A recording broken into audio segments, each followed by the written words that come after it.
बात आज की चैनल के कार्यक्रम आर पार में मैं सुरेंद्र चतुर्वेदी आपका स्वागत करता हूं। दोस्तों, आखिर कब रुकेगा हिंदू बच्चियों के साथ मुस्लिम युवकों की निशानेबाजी वाला खेल? वर्ग विशेष के युवकों द्वारा वर्ग विशेष की युवतियों के साथ किया जा रहा जोर जबरदस्ती का खेल बदस्तूर जारी है। विजयनगर, भीलवाड़ा, अजमेर के बाद अब पुष्कर और किशनगढ़ में लगभग एक जैसी वारदातें थमने का नाम नहीं ले रही। यह हिंदूवादी नेताओं के लिए क्या संकेत है वही जाने, क्योंकि हर बार घटनाओं के विरोध में कोई ना कोई सकारात्मक परिणाम आने चाहिए जो नहीं आ रहे।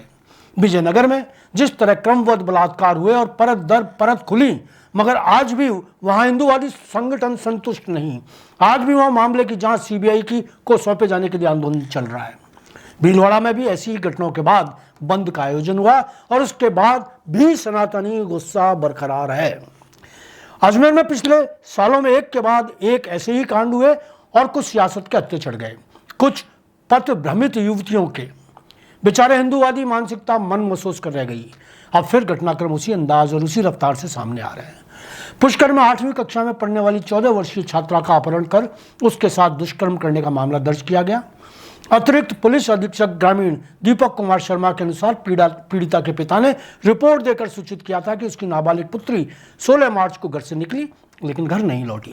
रिपोर्ट में अजयसर निवासी रियान खान और इमरान अली पर उसकी नाबालिग बेटी को अपहरण कर ले जाने का शक जाहिर किया गया। अतिरिक्त पुलिस अधीक्षक दीपक कुमार के निर्देशन में पुष्कर थाना अधिकारी घनश्याम सिंह ने त्वरित कार्रवाई करते हुए दोनों आरोपियों को पकड़ लिया है। इस नाबालिग बच्ची के साथ दरिंदों ने अजमेर ले जाकर किसी होटल में हवस का शिकार बनाया। किशनगढ़ के गांधीनगर थाने में कल ही यानी शुक्रवार को धर्म परिवर्तन का दबाव बनाने और इनकार करने पर नशीला पदार्थ पिलाकर विवाहिता से दुष्कर्म करने का मामला सामने आया। पीड़िता ने एक युवक के खिलाफ रिपोर्ट दी है जो मुसलमान है। किशनगढ़ में ही एक संवेदनशील अधिकारी ने एक ऐसे ही मामले में हिंदू युवती को मुस्लिम युवक के शिकंजे से छुड़ाकर उसके माता पिता को सुपुर्द किया। यही नहीं, एक और मामले में उनको पता चला कि किसी हिंदू लड़की को कोई मुस्लिम युवक अपहरण करने की फिराक में है। तुरंत इस पुलिस अधिकारी ने अपनी नैतिक और सामाजिक जिम्मेदारी निभाते हुए युवती को बचा लिया।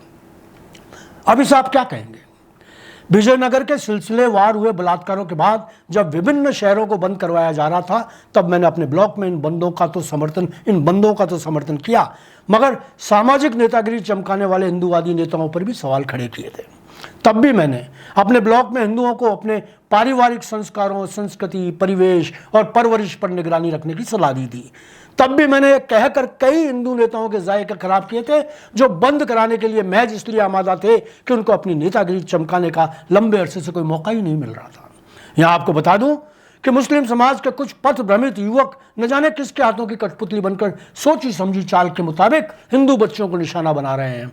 60% शिकार नाबालिग और मासूम बच्चियां बनाई जा रही हैं। 80% मामलों में मोबाइल शिकार के उपकरण बन रहे हैं। इंस्टाग्राम, फेसबुक, व्हाट्सएप, इनके जरिए नादान लड़कियों का शिकार किया जा रहा है। मेरा दावा है कि यदि परिवार वाले अपनी कम से उम्र की बच्चियों को सिर्फ मोबाइल से बचा लें तो 80% उनकी बच्चियां दरिंदों से बच सकती हैं। यहाँ एक और बात विचारनी है, मुस्लिम युवक किसी मुस्लिम युवती के साथ ब्लैकमेलिंग क्यों नहीं करते? क्या कहीं कोई खबर इस तरह की आपने सुनी या पढ़ी है? अन्य धर्म के युवकों को लेकर भी क्या कोई मामला सामने आया है? नहीं ना। जाहिर है कि समुदाय विशेष का निशाना समुदाय विशेष ही है। अभियान के तहत यह अपराध संचालित हो रहा है। आश्चर्य की बात तो यह है कि समुदाय विषय के बुजुर्ग और बुद्धिजीवी लोग भी अपने युवकों को समझाने के लिए आगे नहीं आ रहे। उस तरफ से कोई इन घटिया वारदातों की निंदा या भर्त्सना नहीं कर रहा। वह करेगा भी कैसे? करेगा भी नहीं। मूक सहमति ही इसका कारण है। मित्रों, चोरों को चोरी न करने की शिक्षा देने से बेहतर होगा अपने घर की चार दीवारी को पुख्ता बनाया जाए। घर पर सीसीटीवी कैमरे लगाने से कुछ नहीं होगा। आपको घर के बड़े होते हुए बच्चों पर कैमरे की नज़र से अपने कैमरे लगाने होंगे। धन्यवाद। आज इतना ही।